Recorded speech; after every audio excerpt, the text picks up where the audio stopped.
Welcome back to Doctales with Cocktails. I'm Dr. Tim Hindmarsh, and here's my lovely wife, Dr. May Hindmarsh. We are the hosts of BS Free MD as well, where we do amazing interviews and talk about all sorts of cool stuff in the medical world. And on nights like this, which would be a Wednesday evening, we have a couple drinks and we try to find funny medical stories and mock the living hell out of them. Because, yes, as in the book of Corinthians, I have the spiritual gift of mockery. Yes, you do. And I have the spiritual gift of keeping you in line and reeling you back in when you get off the rails and out of control. And that's why Someone's failing at that. That's what I'm here. All right. Well, usually during the show, we like to throw you a couple of funny news stories. Sometimes they're not so funny. Sometimes they're updates. Sometimes they're ridiculousness. If you've ever watched the MTV show, ridiculousness. And other times, it's just him on a rant. Depends what kind of mood he's in.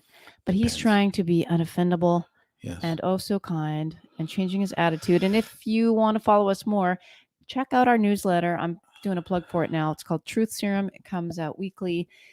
You can sign up on our website because Tim shared recently about his newfound freedom in ignoring people that disagree with them.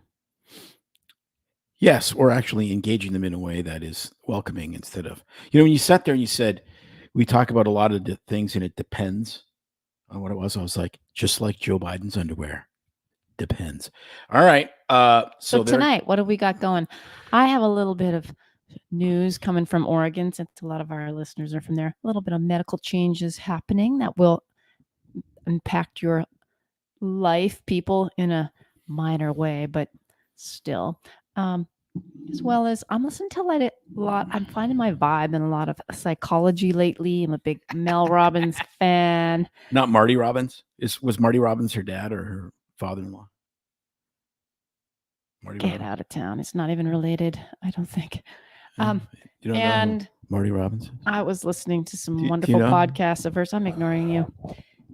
She's had some great guests. But anyway, one of the podcasts I was listening to, I would love to get this guy on our show, Dr. Adam Adler, who's writes on psychology and how the mind thinks. I'm going to share some tidbits. And Tim has got some, looks like, gross videos to show us. Some disgusting videos that I just cannot help but share. A couple other stories about how when you're not well grounded in science or morality and you get what we call object fixation, it's amazing the idiotic ideas that governments can come up with. Yes. Well, idiotic. Do we need a reminder of that? Well, yes, because these are even more idiotic than most people would even begin to comprehend, because common sense again has been nailed to the cross, and it is. And all right, guess what, kids? There's no common sense Easter coming anytime soon. Well, so we do this show to have you, the live viewer, interact with us. So whether you're coming to us from X, Instagram, Facebook, or Rumble. Or the Tube, please. Or the YouTube, yes, or the YouTube. We're streaming to all the platforms. Please drop us your comments, questions, and thoughts as we do the show. We would love to hear from you. And this is your chance to get famous on the show with us. Really unbelievably famous. Oh, man, it's so good to be back in Florida after having been gone. Let's just talk a little bit about where we were last week. We were in Tejas. We didn't post a ton about Texas on our BS Free MD page. I think none. I don't think any. Because our children, rightfully so, like to keep their private lives separate from this BS story. And so I did share some pics on my personal page, but our daughter graduated from UT in Austin. So proud. You have to do I'm doing the chakra. Hook 'em. You should hook 'em. We learned all about that. Hook 'em. So as we now joke in the family, I am the only one in our family now without a bachelor's degree. Right. You just have that MD degree that you've decided not to use anymore, but that's besides the point. You're using it on the show. Yes, well, you know, D Bauer 65 coming to us from the Rumbles. I love it. all about the famous. All about the Rumbles. I like how he's got a new name on Yeah. the Rumble. So, you know, Texas was great. We had a wonderful time. We did the barbecue. So good. Mexican food there is authentic. And I didn't know half of the stuff we were getting.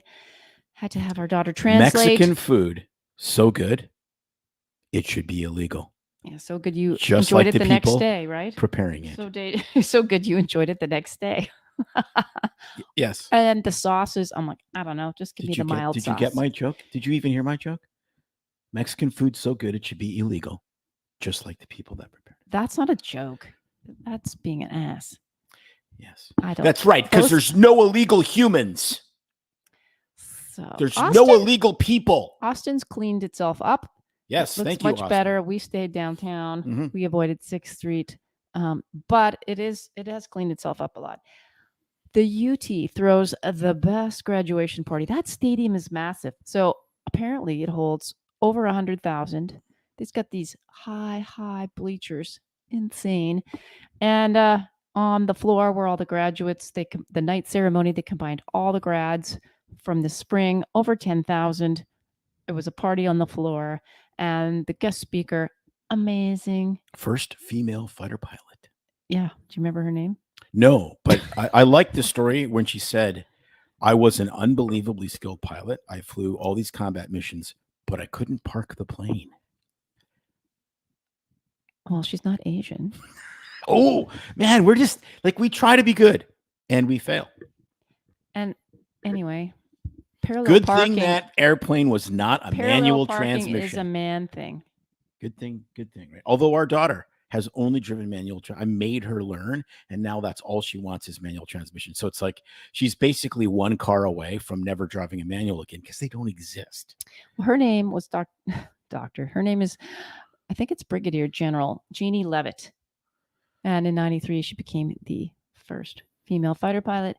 Great. She made an amazing, great story, amazing, inspirational speech. Great story. And anyway, it was great. The fireworks display were awesome because, you know, most of those kids that were there, if they went straight to college out of high school, did not have a high school graduation party. So they did a cool drone show, lights. It was awesome. It was incredibly impressive. Heart, you know. General Levitt was really amazing. As our son says, he has met her, and he said, she terrifies me. So that's, anyway. I think that's a high compliment. So that was the fun we had, and went on a few nature hikes, got to see the sights. Okay. Saw turtles, but no snakes. What else can I say? So I'm gonna before we get into stories, I'm gonna do a little bit sort of pretend ad. This is a Yeti. This is my Austin Yeti cup. I just realized that I was able to add the martini shaker lid to it, which is amazing. And then you can shake it up. How many times are martinis supposed to be? 21. Why? Why not 22? Because the ice will be too watered down with 22 shakes. It will, exactly. It will disrupt. It'll dismember. It'll dissolve, break down the ice. But look at this. Too much. So it's an exact science, that martini This, shaker. honestly, somebody should have got a Nobel Prize for. You can put the martini shaker lid on, pour your cocktail into it, right? Which is like I'm doing right here. So are you drinking Tito's tonight? No, I am drinking Monkey in Paradise. And it's from where? St. Petersburg, just up the road here. For real? Yes. Oh, it's so big, I can't even lift this thing. I know. I almost bought a fifth, but then for $5 more, I get more than double. And I was like, sign me up. Well, by the time you get home from your trip that you're leaving on tomorrow, maybe there'll be none left. Well, maybe there'll be none left, and that's fine. But then look at this. Yeah, you can take this part off. You can take the shaker off, and then you can put the lid on for coffee in the morning, or I've just had a bad day. I'm drinking the entire cocktail right now from the sippy cup. Monkey in Paradise from St. Petersburg, Florida. Literally. Wow. Where I go kite surfing just up the road. And, you know, since you wanted to do the Three Monkeys, I think maybe you should just conspire with them. No, I love it. It's very good. I'm drinking an Italian I'm trying to remember the name of it. Oh man, that's good. It's Italian red. Very yummy. I'll tell you in a second. Would that be Ferrari red or something else? It is. No, it's like a Tuscan kind of red. And anyway, we'll get to that later. So let's vote. Gross video or story about idiots? Okay, well, you got to give them 15 seconds at least because that's how long. Gross video or story about idiots? And while we have two stories they're about going- idiots and one gross video. Well, I know what I'd vote for. Desiree says the Mexican food in Texas is chef's kiss. Well, she lives in Texas, so she would know. So, while I don't know, I think the gross video should come later so that my food can digest before I see it. It is so good. So let's save it. I watched it and I'm like, it's so good. What else do you got for us?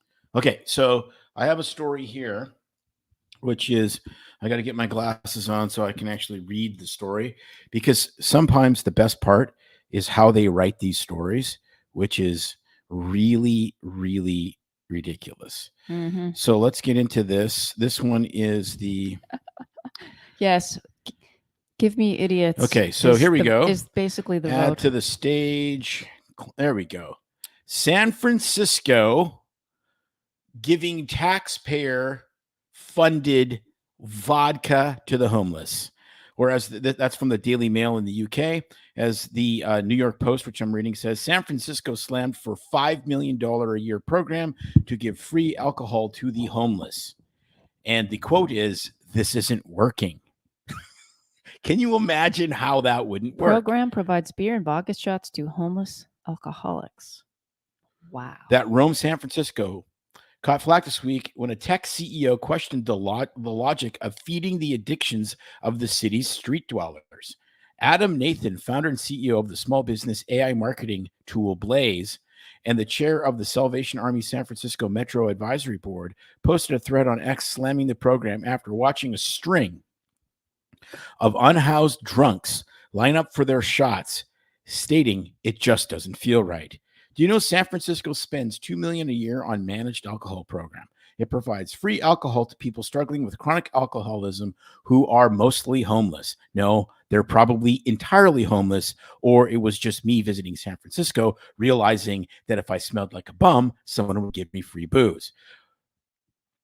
The estimate was wrong. It's actually $5 million a year. Okay, this is one of the best parts. The program is described by the Chronicle as nurses dispense controlled doses of vodka and beer to street people at specific times of the day, intended to keep the homeless. This is a very critical part of this discussion. Intended to keep the homeless off the streets and out of jail or the emergency room. It's run out of a former hotel in the city's Tenderloin district. Nurses. Now, is it nurses or is it just bartendresses dressed in naughty nurse costumes? That's what I want to know. It probably doesn't matter. It started with 10 beds and now has grown to 20. And if you, with this kind of advertising, it's going to go a whole lot more. Inside the lobby, they had a keg set up with taps where they were basically giving out free beer to the homeless who'd identified with alcohol use disorder. It's set up so people in the program just walk in and grab a beer and then another one all day long. And there's what, only 20 people in it? Well, for $5 million, there better be more than 20 million people. How much are they drinking? If there's 20 of them. No, I think it's 20 stations or something. 20. The program started with 10 beds. Well, it has 20 beds. That doesn't mean it has 20 beers. So if you're passed out. Okay, so then get this. Bed. Okay, so this is under one of these things, and this is where we're going to get into object fixation, which is called harm reduction approach or safe supply.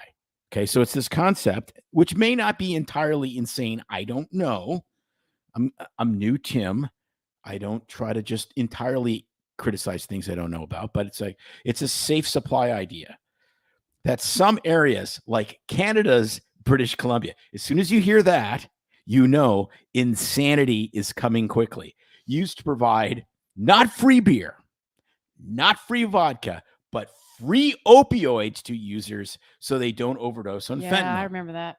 Okay, not just clean needles, free opioids. But the results of those efforts have been mixed and sparked a huge debate. Really? I'm no doctor or expert, says Nathan, but I'm a taxpayer. And when this man's alcohol problem got approved, where was the public hearings? Why was it hidden away in a hotel? Salvation Army has numerous recovery programs that focus on abstinence, blah, blah, blah. So here's part of the problem. Part of the problem is when you focus on solving a certain problem and not focusing on the bigger picture, you end up solving a problem. You do. And making 10 other problems that are 10 times worse. So, yes, if you want to keep drunks out of the ER, give them just enough alcohol to solve their craving and keep them happy, and they won't get, DTs, alcohol withdrawal, and they won't go to the ER. Problem solved. The problem is now you've absolutely changed them or chained them to homeless drunkenness. So it's unbelievably cruel in my estimation. Wow. Unbelievably cruel. Well, let's see. What say you, audience? I'm curious to see. So it looks like Oregon. Yeah, Oregon. And why I don't. So that's the thought. Yes, Oregon will be doing it next, right along with Washington. Going up that West Coast, just that whole side that probably is God's gonna shake off in the next earthquake into the sea. All be washed away. And they'll be wishing they had a Noah's Ark. Well, here's another change coming to Oregon, coming sooner than you know. Coming June of 2024. Oregon physician assistants get a name change. So this month, the governor, Tina Kotek, signed a bill into law that officially changed the title of physician assistants to physician associates. The switch is the first of its kind in the U.S. So leading the way, as always, for Oregon, you. So this is how. Look, why does that matter? Because they're not the assistant. They're like, that's exactly what it is. So there's been a diverse range of opinions. 40% of PAs favored the name change at the time. The rest kind of thought that they were good with it or thinking maybe it's going to be confusing. So the reason for the name change is because that they want to reflect the work that PAs do. And it's not just assisting physicians, but working independently with patients. Right. But here's the problem. No. You don't get to just finish up, and then I'm gonna lose my ever-loving. That the word assistant implies dependence. However, despite associates' more accurate reflection of the job, PAs mostly remain split on whether they want the new name. So many will say that the name change is going to be confusing for the public and their patients, while others say nobody really knew what a physician assistant was and was already not well understood. So, people used to think of physician assistants as more like of a doctor's helper, like a medical assistant. So, anyway, if you don't know, if you have been, some patients mentioned they think that a physician assistant is an associate, a business associate of physicians. It's going to be even more confusing. So the law takes effect on the 6th of June. Of course, until then, if they use any name before then, there will be penalties and fines and disciplinary action. Wasn't the 6th of June in the song Convoy by the Dark of the Moon on the 6th of June when the Kenworth hauling hogs and a cab over Pete with a reefer on and a Jimmy? Yeah. Oh, there you go. Yeah. Telling you, man. So now, C.W. McCall. Gotta love that shit. Physician associate, because they aren't helpers, they are independent. What do you think of that? Well, I think that every time you adjust something one way, you unadjust something the other way. So we are no longer physicians; we're providers. Well, yeah, we're not allowed to be clinicians. We're called providers. So, and this makes probably May more salty than me. So we sacrificed our freaking entire young adulthood to go to medical school, but then you just ask your healthcare provider. Ask your whatever. So you demean us and what we've accomplished to not hurt the feelings of somebody with a fraction of my training. And I love PAs. I've worked with PAs forever. And I ask them questions because some of them know stuff in areas that I don't know, because that's part of being a good clinician. But the fact is, we have different training. And it's completely crazy. You take one thing offline, you're changing that dynamic. And so oh no, don't offend them. We're all clinicians. I like this. What it's like, no, it's like, no, to become, why can't they identify as an associate? Yeah, that's exactly right.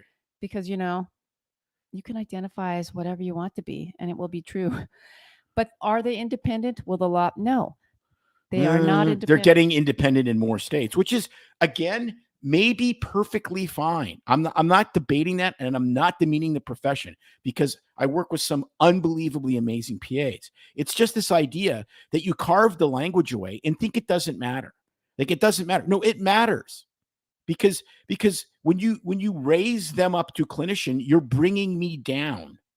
And that might sound arrogant as hell, and I don't give a shit. It's the truth. Yeah, and I think most physicians would agree with us.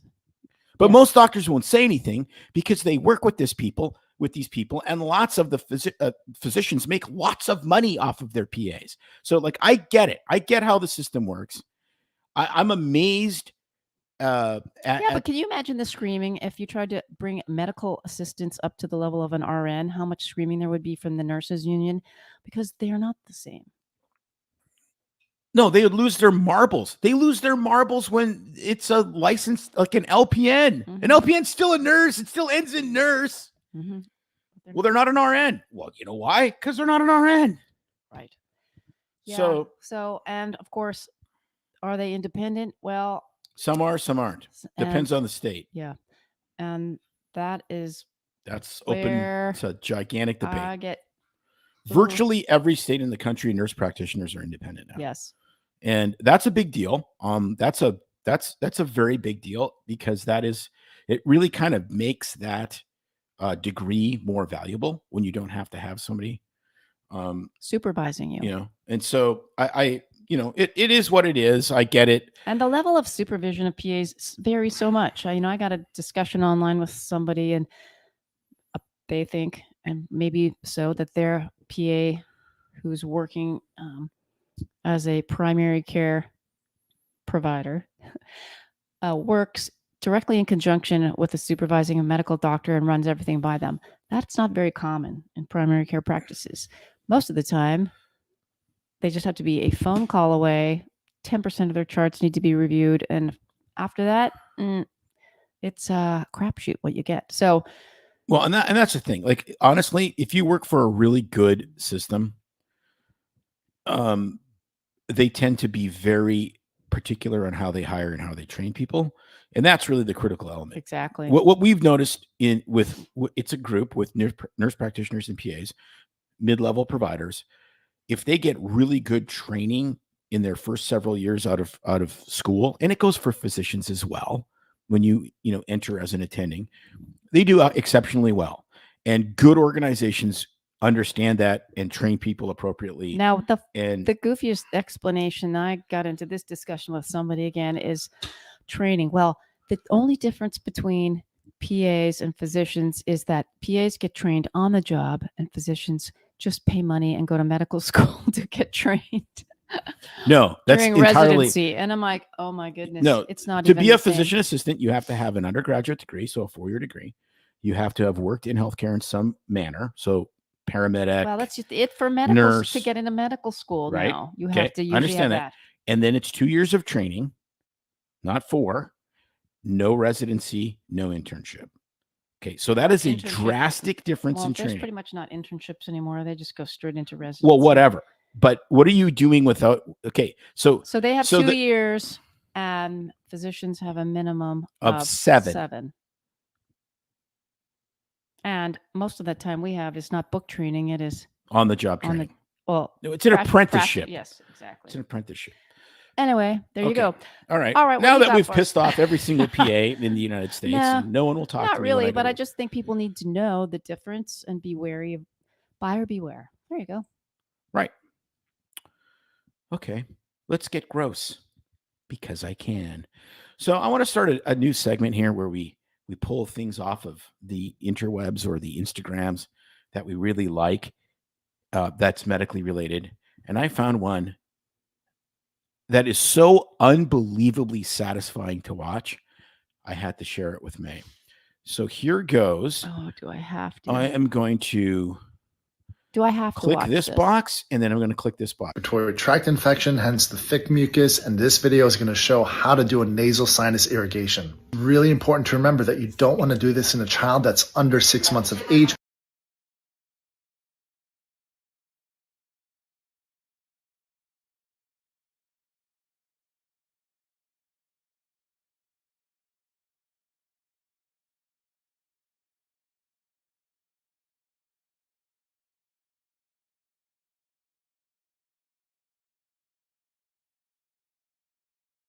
Because they don't yet have that natural mouth breathing and cough reflex that you need when you block off the nose. It's really important to remember that you never want to use just plain tap water unless it's been boiled and allowed to cool. Otherwise, you're going to want to use distilled or sterile water. And out of the proprietary salt, you can also make your own solution at home using about a teaspoon of salt, non-iodized, a teaspoon of baking soda, and 500 mLs of the water. Also important to remember is have the child bring their head tilted forward over the basin. Look at Nostrils that. are connected. When you spray the water into the upper nostril, it's going to drain through the downward facing nostril. And there's more. Care if there's more because I don't want to see anymore. Yeah. So, I mean, not that I love waterboarding. I'm just like the satisfaction of understanding how wonderful they must breathe when that mucus comes piling out of there, like a cocking gun gone insane. Like literally, it's like they're waterboarding these kids. People, I remember talking to parents about kids and their snot, and people don't realize, you blow your nose. Well, these kiddos don't have the skill to do that. And there's a lot of crap up there, as you all saw. That's right. Coming out. A lot of mucus produced in those little heads. So yeah, you can imagine the choking, not only by the child with the mucus, but the parent watching that. They cannot blow their nose, but Billy knows he wants to be Sally. I had to just bring that in there. I had to just twist. Yeah, that was pretty gross. All right. That was awesome. That just didn't leave me feeling very. Honestly, yummy. I almost started gagging. That was unbelievable. There's some pretty gross stuff on Instagram where they show crazy surgeries, people with freakish things, subcutaneous worms wiggling around in people's bodies. No, nasty. Okay. Do you have another story, or am I going to get to idiot number 2? Oh, get yours over with. I can leave on a positive note. All right, here we go. Idiot number 2, which is, well, who would have ever thought this was going to happen? The paper straw thing. Yeah, it's like. So not so eco-friendly. Paper straws contain more forever chemicals than plastic. Sounds like electric cars and their batteries. Exactly. So the Journal of Food Additives and Contaminants. There's a journal called the Journal of Food Additives and Contaminants. Apparently there is. Wow. I bet you the editor of that one gets laid a lot. So anyways, the forever chemical that we all know as PFAS or polyfluoroalkyl substances in the majority of paper and bamboo straws. Tests in Belgium listed 39 brands of straws made of paper, bamboo, plastic, and stainless steel found in shops, supermarkets, restaurants. And basically what it comes down to is really simple. As well? If you want to make paper into a straw that you can drink through, you have to add an absolute metric ton of chemicals to it, or actually make it kind of a fake plastic straw so that it actually functions as a straw and not just a piece of wet paper. Otherwise, it would be toilet paper in your mouth. That's exactly right. So, I mean, who would have ever saw that coming? I don't know, maybe the geniuses in San Francisco that are giving free liquor to homeless alcoholics. Well, I digress. So Canada has outlawed plastic straws. Although it's so funny because I was just up there and you get your paper straw in your, guess what? Plastic cup. No, yeah. No, but again, So, again, how it's can you target. not laugh at that bullshit? It's object fixation.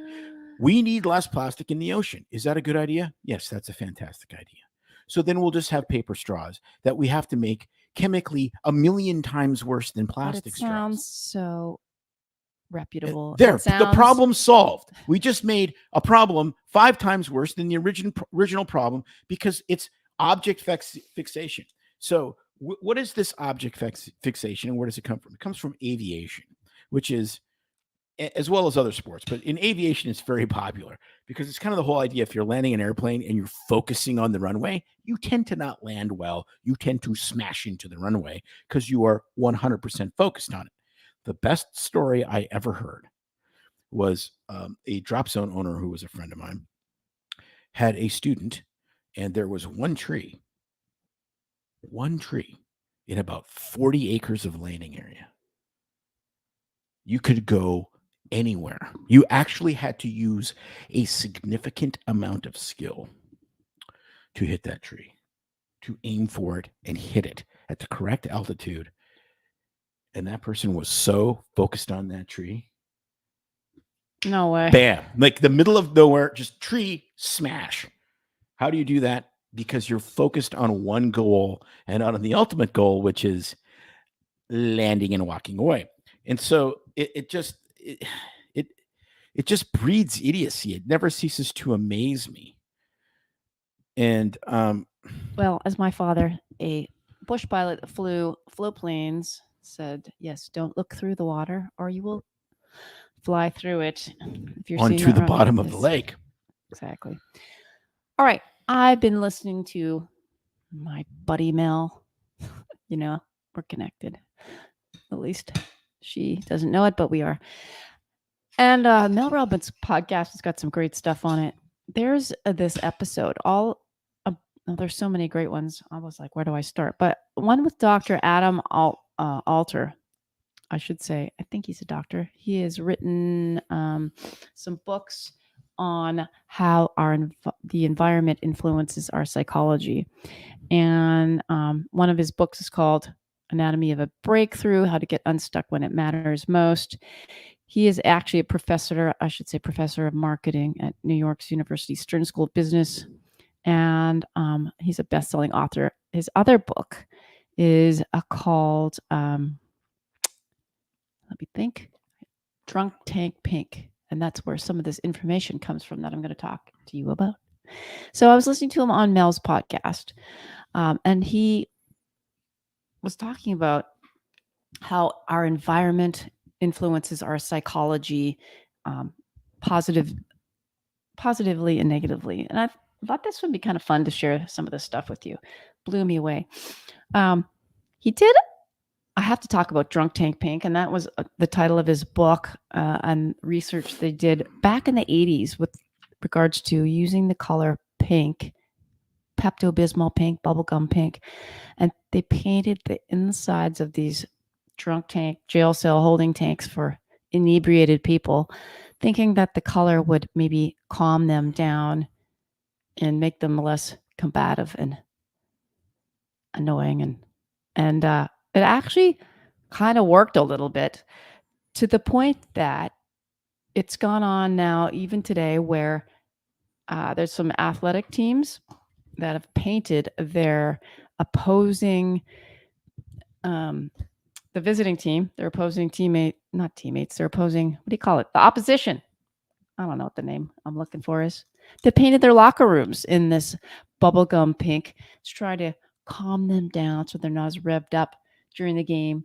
And supposedly it works. So there's boxers that also wear pink boxing shorts to try to psychologically suppress the adrenaline and the motivation of their opponent. Supposedly it works pretty good because it induces a state of calm. Do you know what Don Cherry would do when he was the coach of the Boston Bruins and they were playing the Montreal Canadiens that were the best team in the world then?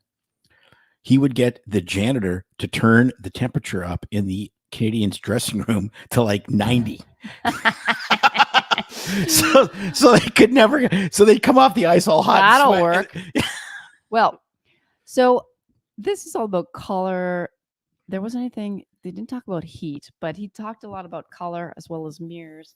So I have some other fun tidbits to share with you. So the impact, on our brain and color, and even if you're colorblind, it can influence things as well. So a lot of times color is by association of things and moods. So even if you're colorblind, thinking like the sun being yellow, you associate with warmth and vibrancy. So if you're seeing, and you're colorblind and you're seeing the reds and greens a little bit muted, you still will associate, green trees with calm and nature, and it'll give you a calming sensation.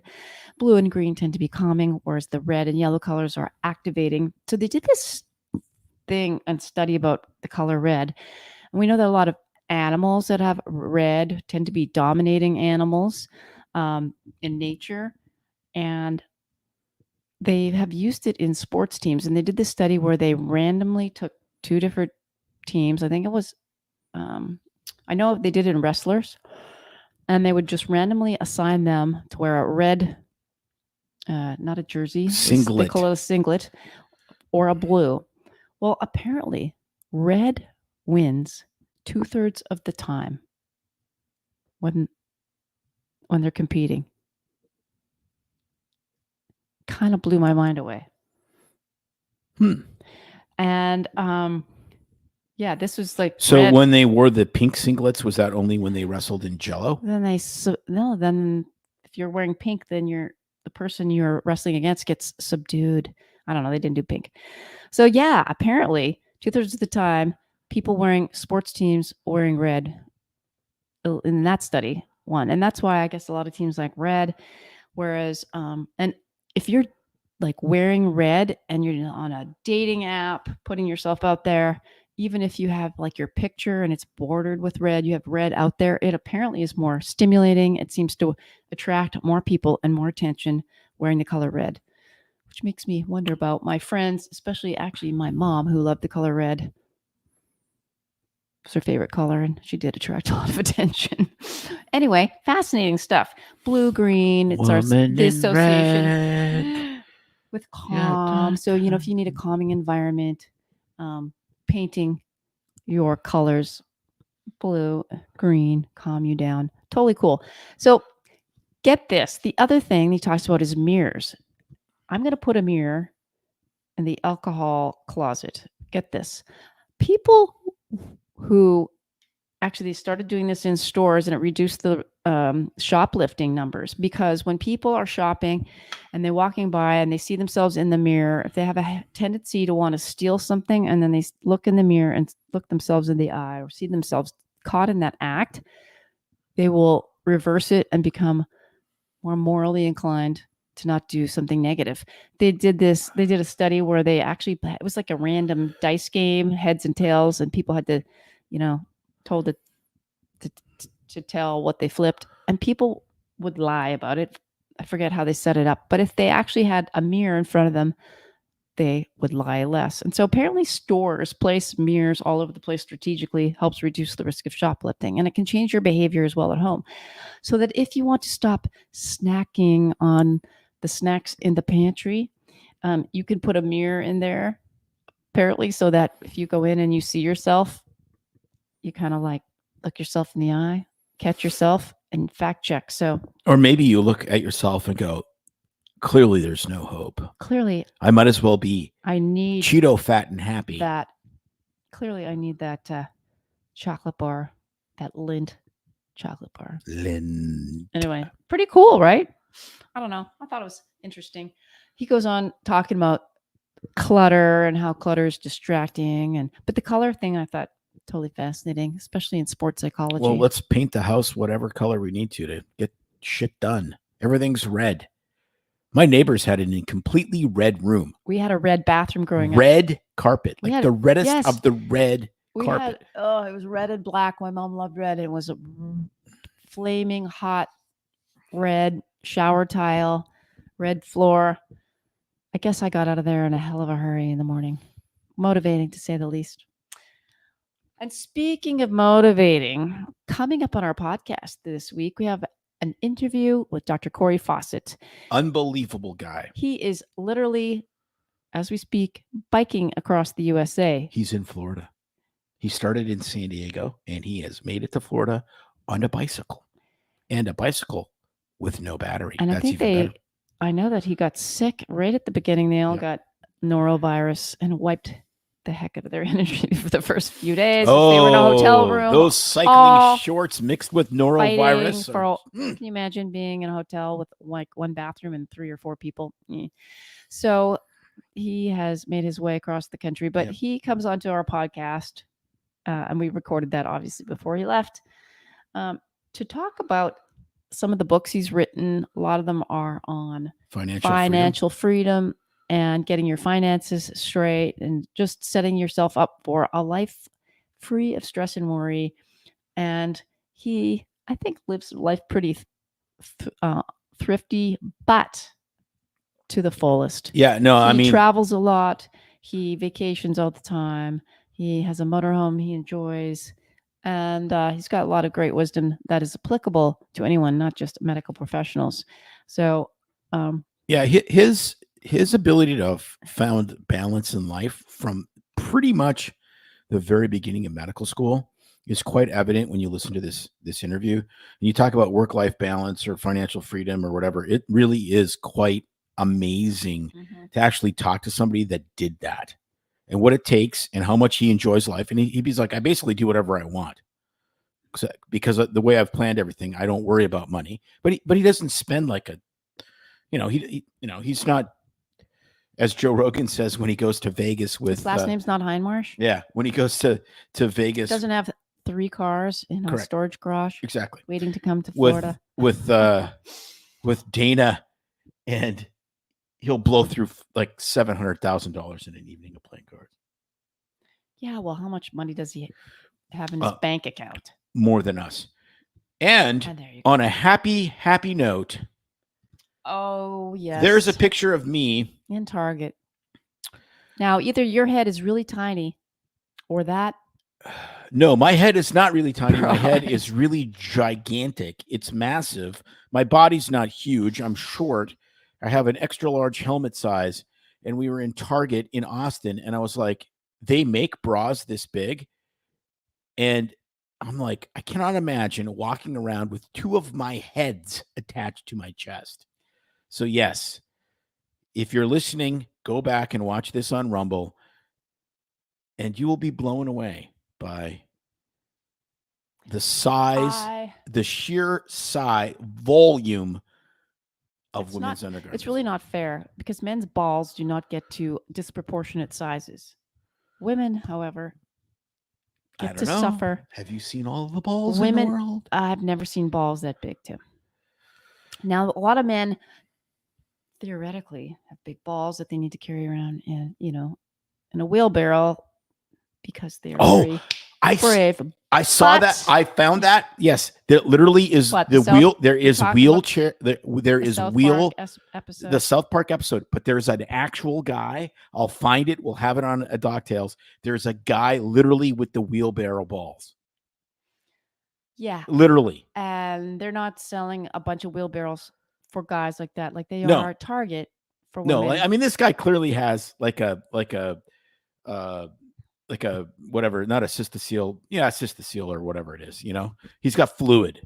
It's got a lot of fluids, and I'm like, easy to treat. Somehow he didn't treat it, and he literally looks like Stan Marsh from South Park. It is. I gotta find it. That is just. It's so What? unbelievable. There's like a photo of the guy. He's walking around, and you go, he's just fat, and it's like, no, it's his balls. Wow, poor guy. Well, you could get it fixed. He could. I'm just hoping we don't have to see the photo of him naked. It's not naked. No, is it? no. Oh. No, we don't do that. Okay, good. Anyway, like I said, it's not fair. It's disproportionate. Unfairness. That's all I have to say. Yeah, whatever. I'm not going to win this argument. I just I can't imagine. Wow. What is my head in boob size? I know it's an extra large helmet or a, 7 3/4 or whatever in hat size. I know what it is in childbirth size. Yeah. What is it in boob size? I know what it is in childbirth size. Like am I do I have like a triple D head? Do I have an H head, a G head, I think it's double Z. double Z ZZ. head? It's called the ZZ Top. It's the ZZ Top. There you go, kids. She nailed it. We're done. Cannot get anything better than Nick listened to the Seek Smith episode. He really liked it. I'm glad that. you Is a great did. episode. If you haven't heard it, Yes. go back and Seek Smith. check out the Mom Army and Dad Army podcast. All right, everybody. Hope you enjoyed tonight's episode. And I'm still reading comments and laughing. Go back and read. Chad has got some good stuff on here. Until next week, where Tim will be coming to us from another vacation destination. Yes. While I Yes. manage the home front. Correct. We will see you all next time.